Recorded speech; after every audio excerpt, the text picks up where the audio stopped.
दोस्तों, संविधान ज्ञान चर्चा के 5वें भाग में 5वें एपिसोड में आप सभी का स्वागत है। आप सभी को हमारी ओर से नमस्कार, आदाब, सत श्री अकाल, जय हिंद, जय भारत, जय भीम, नमो बुद्धाय। आज इस अंक में हम दो बातों पर ध्यान देंगे, समझने और समझाने का प्रयास करेंगे। पहला, अनुसूचित क्या है, अनुसूचित जाति या अनुसूचित का अर्थ क्या है। दूसरा, अनुसूचित जाति के लोग किस किस धर्म में रहते हुए अनुसूचित जाति का संविधान में निहित लाभ उठा सकते हैं, अर्थात किस किस धर्म को मानने वाले लोग अनुसूचित जाति में रहते हुए संविधान के दिए हुए सभी अधिकारों का प्रयोग कर सकते हैं। सबसे पहले हम बात करेंगे अनुसूचित जाति का अर्थ क्या है और ये कब उदय हुआ, कब प्रभाव में आया, अनुसूचित जाति कब प्रभाव में आई। इसके लिए हम आपको लेके चलते हैं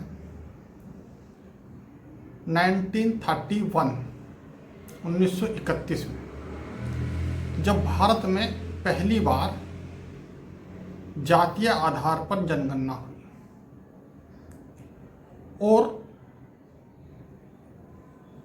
देश में बहिष्कृत समाज की, जो समाज बहिष्कृत समाज था, उसकी जनगणना अलग से करते हुए उसकी एक सूची बनाई और उसमें आने वाली सभी जातियों का विवरण किया। वो जातियां संख्या में 1108, उस समय पे 1931 में 1108 जातियों को अनुसूचित जाति में रखा गया था। अब हम इसके बारे में विस्तार से बताते हैं। अनुसूचित जाति का अर्थ क्या है। जाति का मतलब तो सभी लोग जानते हैं, देश में किसी भी धर्म, संप्रदाय या वर्ग में रहते हों, परंतु जाति का अर्थ सभी लोग जानते हैं। परंतु अनुसूचित जाति का अर्थ क्या है, आज हम इस पर गौर करते हैं। सन 1931 में उस समय के जनगणना आयुक्त मिस्टर J.H. हटन, उन्होंने पहली बार संपूर्ण भारत में अस्पृश्य जातियों की जनगणना कराई और बताया कि भारत में इस तरह की जातियां 1108, मतलब 1108 अस्पृश्य जातियां हैं और ये सभी जातियां हिंदू धर्म के बाहर हैं। इसलिए इन जातियों को बहिष्कृत जाति कहा गया।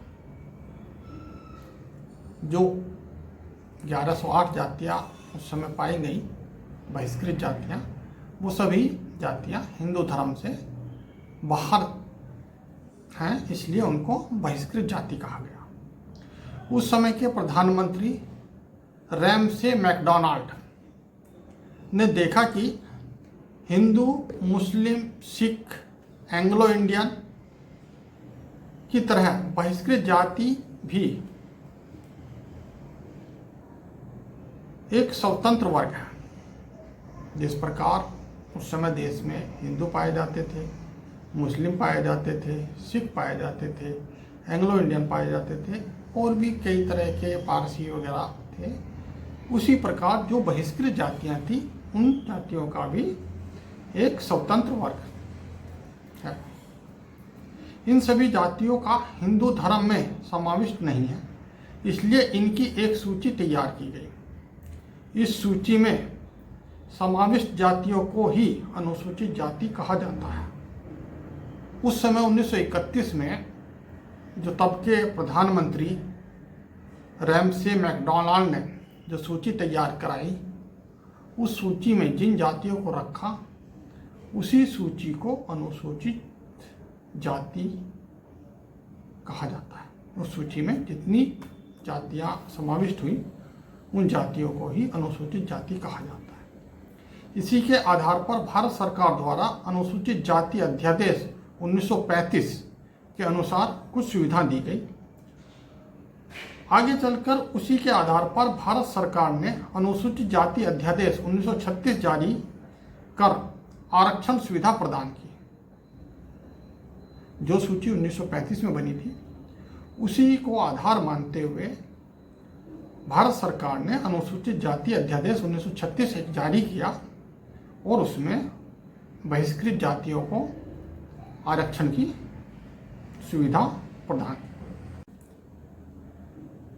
आगे चलकर 1936 में उसी अनुसूचित जाति अध्यादेश में थोड़ा बहुत बदलाव कर अनुसूचित जाति अध्यादेश 1950 पारित कर आरक्षण का प्रावधान किया।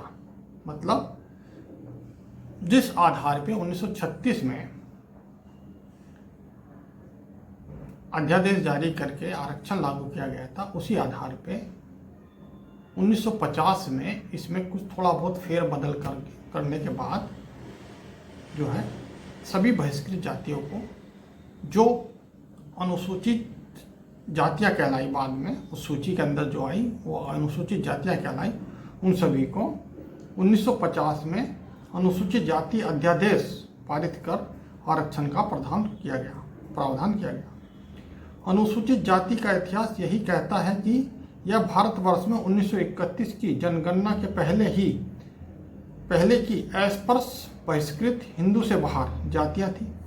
इन्हीं बहिष्कृत जातियों की सूची तैयार की गई और इन्हीं अस्पृश्य बहिष्कृत हिंदू से बाहर जातियों की सूची के आधार पर बाबा साहब अम्बेडकर जी ब्राह्मणों के खिलाफ जाकर अंग्रेजों से लड़कर हमें मानवीय अधिकार दिलाने में सफल हो गए।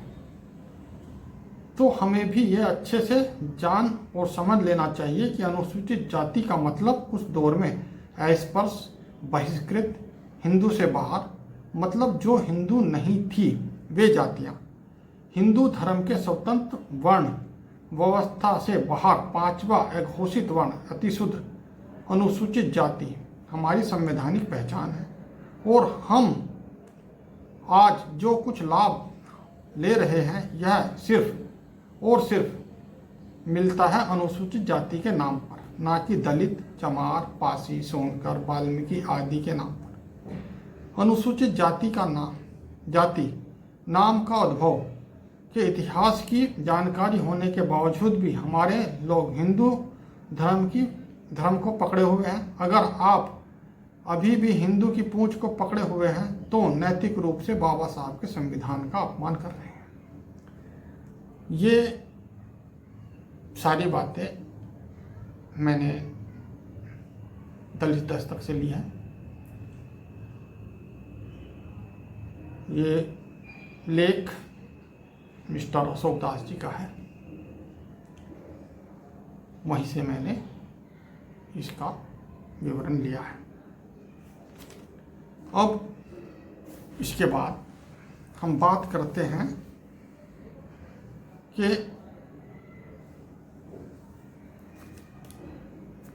अनुसूचित जातियां किस किस धर्म को मान सकती हैं या अनुसूचित जाति में रहते हुए वो कौन कौन से धर्म में भी रह सकता है। तो ऐसा एक संशोधन हुआ था 3 जून 1990 को, 3 जून 1990 संविधान संशोधन हुआ। जो अनुसूचित जाति अध्यादेश 1950 पैराग्राफ 3, उसमें पहले केवल हिंदू और सिख थे। उसके बाद उसमें बौद्ध शब्द भी जोड़ा गया। अर्थात अब जब से इसमें बौद्ध शब्द जोड़ा गया है तब से यह स्पष्ट हो गया है कि यदि अनुसूचित जाति का कोई भी व्यक्ति हिंदू धर्म, सिख धर्म या बौद्ध धर्म तीनों में से कोई भी धर्म लिखता है तो वह अनुसूचित जाति का सदस्य बना रहता है। अर्थात अनुसूचित जाति का सदस्य अपने आप को सिख भी लिख सकता है, हिंदू भी लिख सकता है और बौद्ध भी लिख सकता है। इन तीनों धर्म को मानने वाले लोग अनुसूचित जाति के हो सकते हैं। अनुसूचित जाति का सदस्य बना रहेगा और उस व्यक्ति को अनुसूचित जाति को मिलने वाले सभी लाभ प्राप्त होंगे। इसी में आगे स्पष्ट करते हैं हम कि जो हमारा किसी भी अनुसूचित जाति का या अनुसूचित जनजाति का या ओबीसी का जो सर्टिफिकेट बनता है वो कास्ट सर्टिफिकेट बनता है, धर्म सर्टिफिकेट नहीं बनता है। पूरे देश में जो भी जातियां हैं, अनुसूचित जाति है, अनुसूचित जनजाति है, अदर बैकवर्ड कास्ट है, इन सब का जाति प्रमाण पत्र बनता है, ना कि धर्म प्रमाण पत्र। तो इसी में क्या होता है कि जाति प्रमाण पत्र में कोई भी या किसी भी प्रकार के धर्म का उल्लेख नहीं होता है। अर्थात किसी भी अनुसूचित जाति के सदस्य को जाति का प्रमाण पत्र मिलता है, ना कि धर्म का प्रमाण पत्र मिलता है। अर्थात जब कोई भी अनुसूचित जाति का व्यक्ति अपना जन्म प्रमाण पत्र, जाति प्रमाण पत्र बनवाता है तब उसको जाति प्रमाण पत्र मिलता है, ना कि धर्म प्रमाण पत्र। मैं इस वीडियो में जो अध्यादेश है उसकी कॉपी भी लगाऊंगा, जो सर्टिफाइड कॉपी है, और टेक्स्ट भी लगाऊंगा। आप उनको पढ़िए और समझिए और फिर अगले आने वाले साल में सन 2021 में जब जनगणना हो तो सभी अनुसूचित जाति के लोग यह निर्णय लें कि वो बौद्ध हैं, सिख हैं या हिंदू हैं और उसी के आधार पर अपना धर्म वहाँ पर चिन्हित करें। धन्यवाद। आप सभी ने हमें बहुत ही प्यार से सुना, धैर्य से सुना। आप सभी को धन्यवाद। आप सभी को हमारा नमस्कार, आदाब, सत श्री अकाल, जय हिंद, जय भारत, जय भीम, नमो बुद्धाय।